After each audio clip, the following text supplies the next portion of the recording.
अस्सलाम वालेकुम। तो आज मैं जा रही हूँ अपने घर और अभी मैंने ऑफ़िस के लिए निकलना है। ऑफ़िस के लिए निकलते हुए मैंने साथ ही अपना सामान भी रख लिया है और ऑफ़िस से फ्री होके मैं घर के लिए निकल जाऊँगी।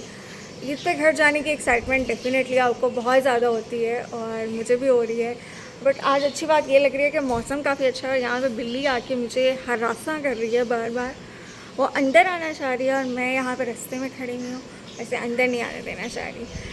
सो I am just waiting for the call of driver. तो वो जैसे ही आते हैं वो मुझे कॉल करेंगे और मैं अपना सामान रखूँगी, ऑफ़िस पहुँचूँगी। ऑफ़िस से फिर मैं आके जाऊँगी और वहाँ से फिर मैं बस पे सवार हो जाऊँगी एंड देन इस तरह से इंशाल्लाह मैं रात तक घर पहुँच जाऊँगी। सो मैंने दादी अम्मा को सरप्राइज़ देना है। उन्हें नहीं बताया हुआ कि मैं आ रही हूँ। देखते हैं आगे क्या होता है। मिलते हैं अगले ब्रेक पे।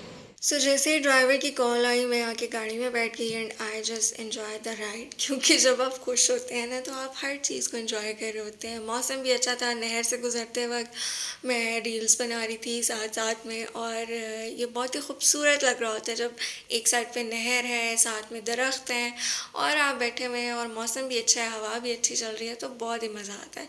उसके बाद जी ऑफिस में सारा दिन मसरूफ़ गुजरा। यहाँ से गुजरते हुए बादशाही मस्जिद भी नज़र आई थी। मैं बहुत करीब आ चुकी थी लारी अड्डे के और जैसे ही मैं लारी अड्डे पहुँची, शुक्र है मुझे बस मिल गई। जी तो मैं बस में पहुँच चुकी हूँ और इट्स अबाउट 3 PM।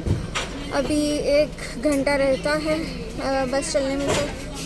और मुझे बहुत पीछे पीछे सीट मिली है 37 नंबर, लेकिन शुक्र है कि सीट मिल गई है क्योंकि कल परसों में तो चांसेस ही नहीं थे सीट मिलने के। सो अल्लाह करे कि अब खैर से सफ़र गुजर जाए, मैं घर पहुंच जाऊँ। Like I am feeling so excited to reach home after Chhoti Eid. मैं अभी जा रही हूँ घर पे, तो यस, एक्साइटमेंट इज़ देयर। जैसा कि आप जानते हैं कि मैं बच्चों की दीवानी हूँ और ऐसा कोई मौका हो कि मैं कहीं जाऊँ और मुझे बच्चे ना मिले तो ऐसा हो ही नहीं सकता। ये इतनी प्यारी क्यूट सी बच्ची जो थी ना, ये मुझे मिल गई। ये कुछ सीटें छोड़ के बैठी हुई थी लेकिन ये घूम फिर रही थी, तो मैंने इसे अपने पास बुलाया। इसको मेरी रिंग जो है ना वो बड़ी अट्रैक्ट कर रही थी और इसकी बहन ने भी एक रिंग पहनी हुई थी, तो ये दोनों को मैच कर रही थी और बताई थी कि हाँ भाई आप दोनों ने पहनी हुई है। लेकिन ये क्यूट सा सफ़र मुख्तसर रहा। अभी एक अमेंडमेंट हुई है और मेरी सीट जो है उसको चेंज कर दिया गया है। सो अब मैं ड्राइवर की बिल्कुल पीछे वाली सीट पे आ गई हूँ और मैं प्यारे मेरे बच्चों से बहुत दूर हो गई हूँ क्योंकि वो लोग वहाँ पीछे बैठे हुए थे।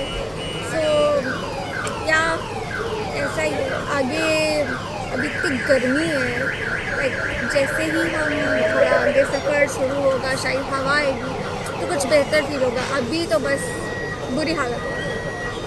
गर्मी बला की थी लेकिन शुक्र है कि हवा चल गई और जैसे ही हवा चली मैं सारे दिन की थकी हुई थी और मैंने कहा भाई यार ये तो सोने का बेहतरीन मौका है। मैंने कान में हैंड फ्रीज लगाई और मैं आराम से चिल करके सोने लग गई।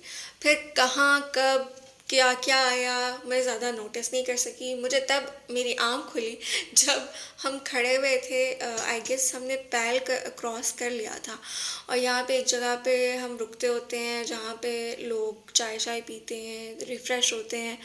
तो मैंने यहाँ पे एक छोटा सा क्लिप बनाया। इसके बाद मैं घर पहुँच गई और दैट वाज अमेजिंग। और इसके बाद ही मेरे वापसी के सफ़र का भी व्लॉग शुरू हो जाता है। पहले मैंने सोचा था कि मैं 2 अलग व्लॉग्स बनाऊंगी, लेकिन फिर मैंने सोचा कि यार अब इतना टाइम हो गया, अब अलग अलग बनाने से बेहतर है कि मैं साथ ही बना लूँ। जैसे ही हम सुबह घर से निकले तो ये हमारी गली है और यहाँ से हम निकल रहे थे। घर से जाते हुए ना वैसे ही बड़ा बंदा डाउन डाउन होता है, लेकिन फिर भी मैंने कहा यार चलो मेमोरीज़ हैं मेमोरीज़। कभी ये वक्त ये जगह बदल चुकी होंगी। अगर हम यहाँ से अभी राइट हो जाएंगे तो हम नौशहरा की तरफ जाएंगे और अगर हम लेफ़्ट हो जाएंगे तो ऊपर अड्डे की तरफ जाते हैं जहाँ से फिर अंगा शहर शुरू हो जाता है सारा का सारा। हम लोग यहाँ से राइट की तरफ मुड़ गए क्योंकि हमें नौशहरा जाना था और हमारे राइट पे अगर थोड़ा आगे जाके हम देखेंगे तो एक सड़क आती है जो ऊपर हलोड़े की तरफ जा रही होती है। हलोड़ा मेरी बड़ी ही फेवरेट स्पॉट हुआ करती थी और मैं बचपन में जब कुछ नहीं खाती होती थी तो ज़िद करके मैं कहती थी कि मुझे हलोड़े पे पहाड़ों पे जाना है तब मैंने कुछ खाना है और मेरे अब्बा मुझे वहाँ लेके जाया करते थे। अब्बा स्टिल यूज़ टू लाइक मुझे बताते हैं कि हाँ भाई तुमने तो हमें बहुत तंग किया हुआ है। ये यहाँ का बोर का सिस्टम है, पानी का यहाँ पे टैंकी वगैरह लगी हुई है। यहाँ हम गुजरे थे बी फातिमा के पास से जिसे सादिकाबाद भी कहते कहते हैं, सदीकाबाद भी कहते हैं। और बहुत ही खूबसूरत सी हवा चल रही थी। अंगा शरीफ का बोर्ड था और अंगा शरीफ के बोर्ड को मैंने बाय बाय कह दिया।